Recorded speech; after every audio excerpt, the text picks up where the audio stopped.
అద్భుతమైనటువంటి పద్యాన్ని మనకు చూపించాడు బోధన మాత్రం.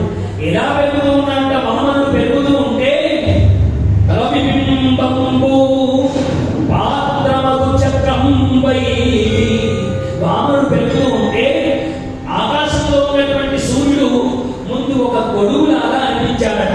ఇంకా పెరుగుతూ ఉంటే శిరోరత్నమై నెత్తి మీద పెట్టుకున్నటువంటి రత్నములాగా సూర్యబింబం కనిపిస్తూ ఉన్నదట.